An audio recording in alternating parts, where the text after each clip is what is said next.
A abolição da escravatura aconteceu em 13 de maio de 1888, e foi resultado de intensa mobilização pelo decreto da Lei Áurea, que pôs fim à escravidão no Brasil. A abolição da escravatura foi um dos acontecimentos mais marcantes da história do Brasil, e determinou o fim da escravização dos negros no Brasil. A abolição do trabalho escravo ocorreu por meio da Lei Áurea, aprovada no dia 13 de maio de 1888, com a assinatura da regente do Brasil, a Princesa Isabel.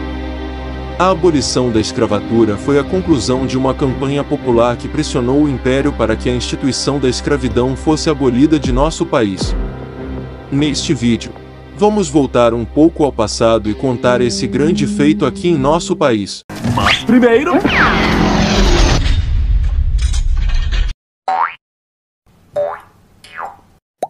clique no botão inscreva-se.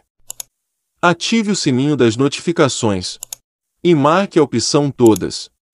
Contexto histórico.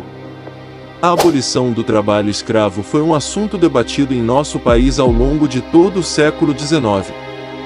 Esse assunto já era discutido por algumas personalidades nos primeiros anos de nossa independência, como José Bonifácio, e se arrastou ao longo de todo o período monárquico. Mas o primeiro assunto que tomou real importância no cenário político de nosso país foi a proibição do tráfico negreiro. O tráfico existia no Brasil desde meados do século XVI, porém, no século XIX, os ingleses começaram a pressionar, primeiramente Portugal, e em seguida o Brasil, para que o tráfico negreiro fosse proibido aqui.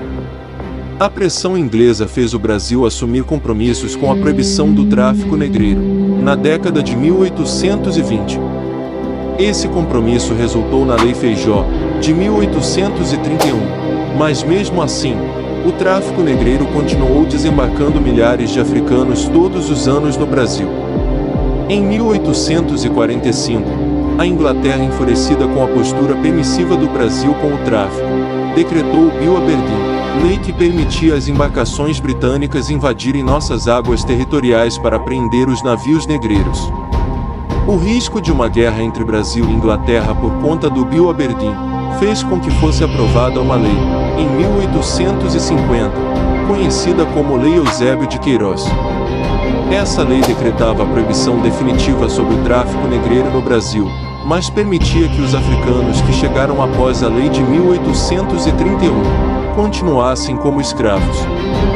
Com essa lei, a repressão ao tráfico negreiro foi efetiva, e de 1851 até 1856, somente 6.900 africanos chegaram ao Brasil. Na década de 1860, a pressão sobre o Império pelo fim da escravidão era enorme, porque a Rússia havia acabado com a servidão em seu território, e os Estados Unidos haviam abolido a escravidão depois da Guerra Civil. Isso tornava o Brasil, Porto Rico e Cuba os últimos locais escravocratas do continente americano. Nesse contexto, o movimento abolicionista começou a se estruturar, mas politicamente, a pauta não avançava por conta da Guerra do Paraguai. Com o fim do conflito, em 1870, os movimentos abolicionistas ganharam força e o debate pelo fim da escravidão, além de tornar-se pauta importante na política, também tornou-se um debate relevante na sociedade brasileira. Movimento abolicionista. A abolição da escravatura no Brasil não foi resultado da benevolência do Império, como muitos acreditam. Essa conquista foi resultado do engajamento popular contra essa instituição, e a pressão popular sobre o Império foi o fator que fez com que a escravidão fosse abolida em 13 de maio de 1888. Conforme o movimento abolicionista ganhava força, os grupos escravocratas articulavam-se politicamente para barrar o avanço do abolicionismo. O debate no campo político encaminhou a aprovação de uma lei, em 1871, conhecida como Lei do Ventre Livre. Essa lei declarava que todo nascido de escravo, a partir de 1871, seria declarado livre, mas desde que prestasse um tempo de serviço, sendo libertado com 8 anos, com indenização, ou com 21 anos, sem indenização. Essa lei foi decretada para atender uma série de interesses dos donos de escravos, mas foi utilizada frequentemente por advogados e rábulas, advogados sem formação acadêmica, abolicionistas na defesa dos escravizados. Essa atuação na lei foi uma das formas de resistência popular contra a instituição da escravidão em nosso país. Outra lei criada pelos escravocratas para atender seus interesses de transição gradual foi a Lei dos Sexagenários, de 1885. A mobilização abolicionista, por sua vez, não ficou reclusa a isso. Entre 1868 e 1871, surgiram 25 associações que defendiam a abolição em diferentes províncias do Brasil. Um dos nomes que já estava envolvido com essas associações foi Luiz Gama, advogado negro que atuou arduamente na defesa da abolição. O crescimento da causa abolicionista aconteceu a partir da década de 1870, mas na década de 1880, esse foi o assunto mais debatido do país. O crescimento do abolicionismo é expresso no dado que aponta que entre 1878 e 1885, surgiram 227 associações abolicionistas no país. Essa quantidade de associações contribuiu para espalhar a causa publicamente e fez com que as classes populares do país começassem a defender o abolicionismo. Durante todo o século XVIII, mas principalmente a partir da década de 1870, os escravos organizaram-se e rebelaram-se contra a escravidão. Entre as formas de resistência estão as fugas que poderiam ser individuais ou coletivas, as revoltas que exigiam melhorias no seu trato e havia revoltas que resultavam na morte dos senhores de escravos. Os escravos que fugiam abrigavam-se em quilombos que na segunda metade do século XIX se espalharam pelo país, sobretudo em regiões como Santos e o Rio de Janeiro. Dia da abolição da escravatura. A adesão de diferentes grupos ao abolicionismo fez com que a causa ganhasse força em nível nacional.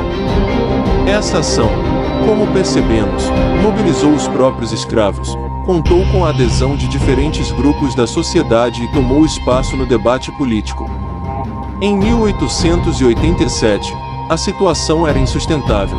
As revoltas de escravos espalhavam-se pelo país e as autoridades não conseguiam mais controlá-las. Os abolicionistas chegaram até a convocar a população às armas para defender a causa abolicionista, e no começo de 1888, parte dos grupos políticos que defendiam a escravidão acabaram aderindo à causa abolicionista. O projeto pela abolição foi proposto pelo político do Partido Conservador João Alfredo, e após ser aprovada pelo Senado, foi levada para que a regente do Brasil, a princesa Isabel, assinasse a Lei Áurea, em 13 de maio de 1888. Com a aprovação da Lei Áurea, a festa do povo espalhou-se pelas ruas do Rio de Janeiro e foi estendida por dias. As festas populares não aconteceram somente no Rio de Janeiro, mas espalharam-se pelo país e ocorreram em locais como Recife e Rio de Janeiro, e em zonas rurais do país. E aí? Você gostou de saber de uma forma bem detalhada como foi o processo da abolição da escravatura? Deixe aí o seu comentário. E aí? Gostou do vídeo? Então deixe o seu like, comente sugestões de outros temas pra gente trazer aqui no canal, e aproveite para se inscrever e compartilhar com seus amigos, e ativar o sininho das notificações para você não perder nada. Com certeza você irá gostar.